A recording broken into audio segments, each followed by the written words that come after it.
Assalamualaikum warahmatullahi wabarakatuh. Perkenalkan, nama saya Ratna Pertiwi dari Prodi S13A. Saya di sini akan melakukan penyuluhan tentang pemberian terapi postural drainase pada pasien kritis pasca perawatan gagal nafas. Assalamualaikum warahmatullahi wabarakatuh. Waalaikumsalam warahmatullahi wabarakatuh. Perkenalkan, nama saya Ratna Pertiwi. Di sini saya akan melakukan penyuluhan kesehatan tentang pemberian terapi postural drainase. Nah, untuk mengkonfirmasi apakah benar ini dengan pasien Nyonya Inggi. Iya, benar. Ya. Sebelumnya di sini saya akan melakukan kontrak waktu. Saya di sini akan memberikan penyuluhan sekitar 10-15 menit. Apakah bersedia? Iya, bersedia. Baik, di sini sebelumnya saya akan memberikan materi terlebih dahulu ya, Pak. Ya, Bu. Ya, untuk yang pertama itu ada pengertian dari gagal nafas. Nah, untuk gagal nafas itu suatu kondisi di mana sistem respirasi gagal untuk melakukan fungsi pertukaran gas, memasukkan oksigen dan pengeluaran karbon dioksida. Nah, ketidakmampuan itu dapat dilihat dari kemampuan jaringan untuk memasukkan oksigen dan mengeluarkan karbon dioksida. Jadi gagal nafas ini adalah suatu kegagalan pada sistem respirasi atau sistem pernafasannya itu. Lalu di sini juga ada gagal nafas akut.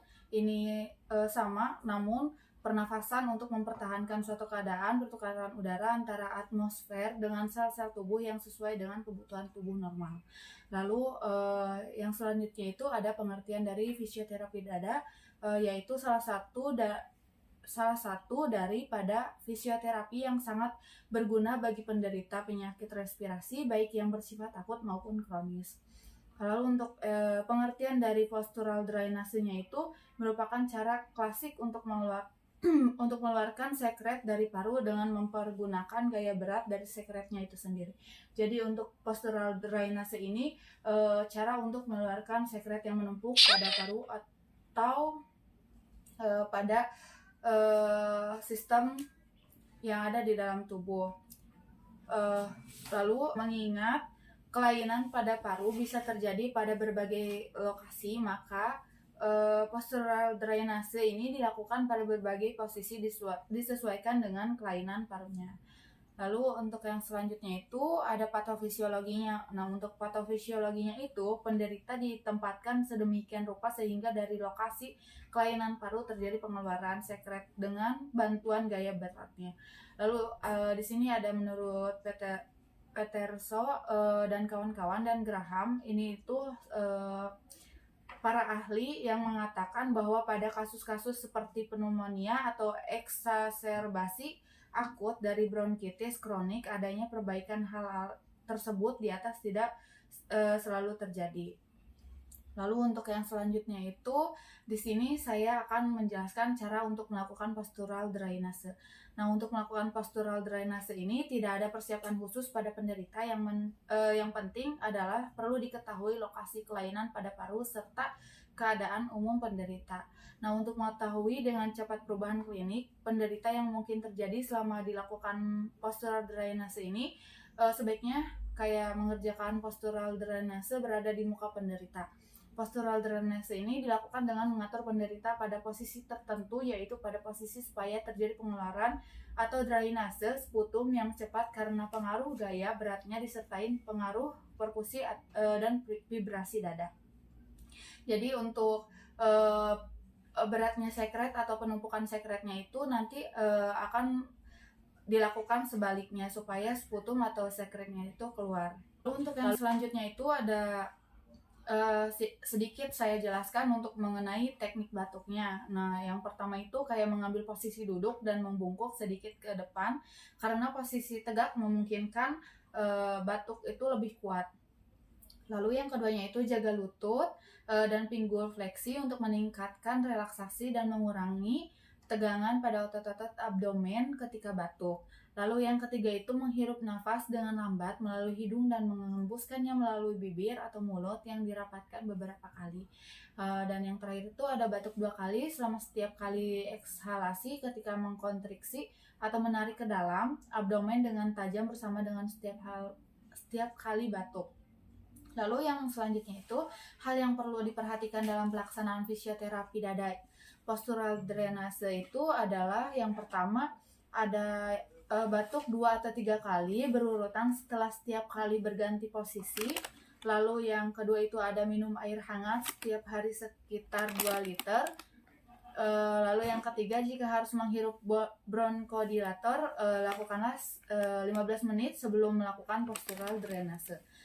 Lalu lakukan latihan napas dan latihan lain yang dapat membantu mengencerkan lendir. Dan di sini juga saya jelaskan sedikit mengenai indikasi dan kontraindikasi pada postural drainase. Nah, untuk yang indikasinya itu, yang pertama klien dengan jalan nafas tidak efektif, yang kedua klien dengan pola nafas tidak efektif, dan yang ketiga kerusakan atau gangguan pertukaran gas. Jadi ini berhubungan dengan ketidakmampuan nafas atau kegagalan nafas seperti yang sudah dijelaskan pada awal. Lalu untuk kontraindikasinya itu ada keputusan untuk menggunakan terapi drainase postural membutuhkan penilaian potensi manfaat versus resiko potensial. Terapi harus disediakan tidak lebih dari yang diperlukan untuk mendapatkan hasil terapi yang diinginkan. Terdaftar kontraindikasi relatif kecuali ditandai sebagai absolut.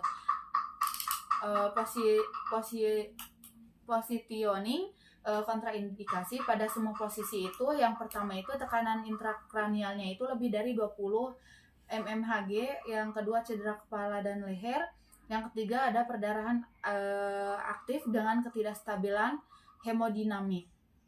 Lalu untuk macam-macam posisinya itu ada yang pertama posisi yang mendrainase segmen atas atau lobus atas paru, dan yang kedua posisi yang mendrainase segmen tengah paru hanya pada paru kanan, dan yang ketiga itu ada posisi yang mendrainase segmen basal paru atau lobus bawah.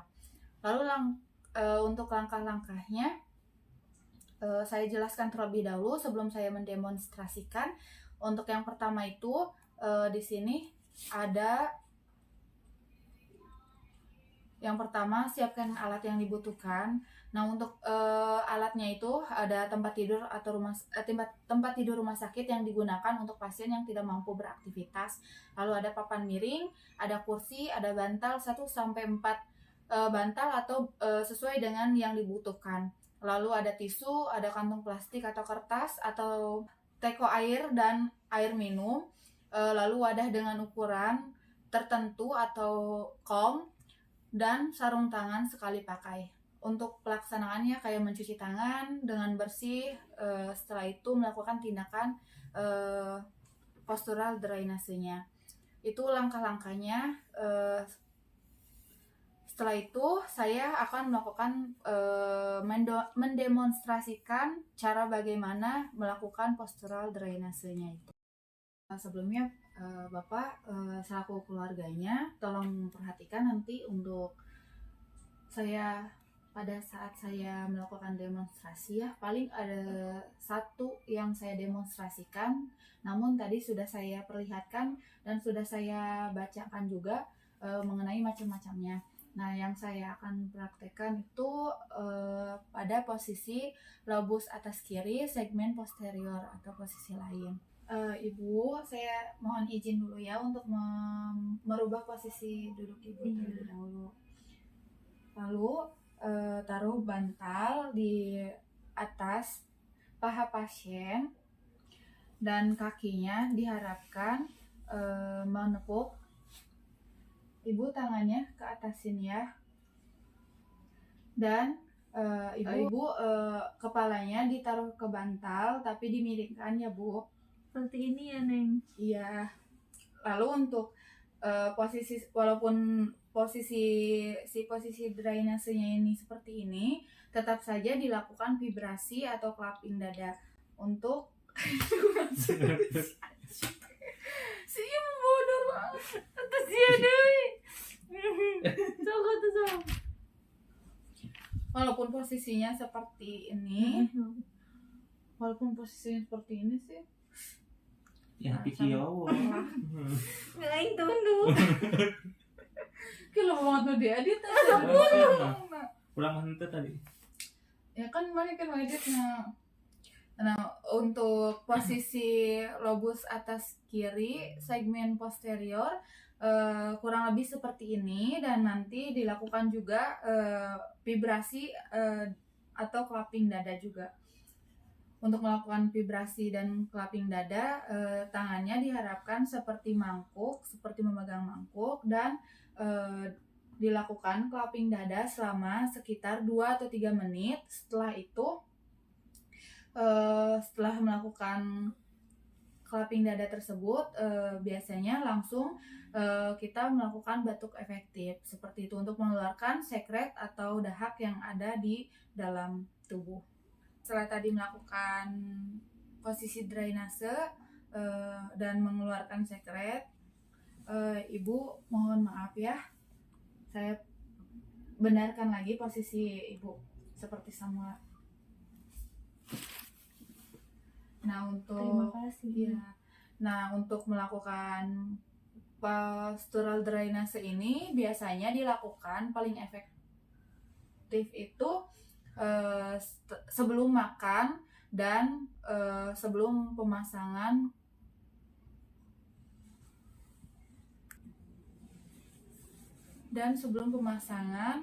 bronkodilator.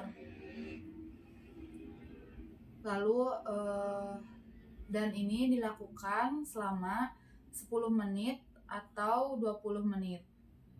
Nah, untuk pada kesempatan kali ini saya akan memberikan kesempatan untuk Bapak bertanya kepada saya. Apakah ada yang ditanyakan? Iya ada. Neng izin bertanya, tadi Iya. kan kata Neng sebelum makan bisa dilakukannya Iya, dilakukan postural drainase ya Pak ya. Iya. Terus selain sebelum makan bisanya apa aja?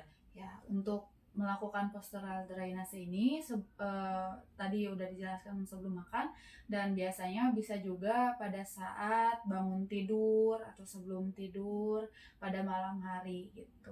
Itu waktu-waktu yang efektif untuk melakukan postural drainase. Oh gitu ya Neng, terima kasih. Ya. Baik, untuk tadi kan udah ya untuk Bapak yang menanya pada saya gitu ya. Untuk evaluasi nih, pada akhir saya akan menanyakan beberapa pertanyaan sedikit saja untuk supaya saya mengevaluasi Bapak mengerti atau tidak apa yang saya sampaikan. Nah, tadi untuk manfaat dari postural drainasenya itu apa sih menurut Bapak gitu? Setelah Bapak menyimak penjelasan dari saya. Oh iya Neng, kalau tadi Bapak dengar mah untuk mengeluarkan dahak ya Neng? Oh iya, benar Bapak. Untuk satu kali lagi ya, satu pertanyaan lagi. Untuk berapa menit sih untuk melakukan si postural drainase ini? 10 atau 20 menit. Iya, benar. 10 atau 20 menit. Oh iya, 10 atau 20 menit. Ya udah, baik, terima kasih atas waktunya. Mohon maaf apabila tadi ada kesalahan dalam mendemonstrasikan. Sekian dari saya pamit undur diri. Assalamualaikum warahmatullahi wabarakatuh. Waalaikumsalam warahmatullahi wabarakatuh.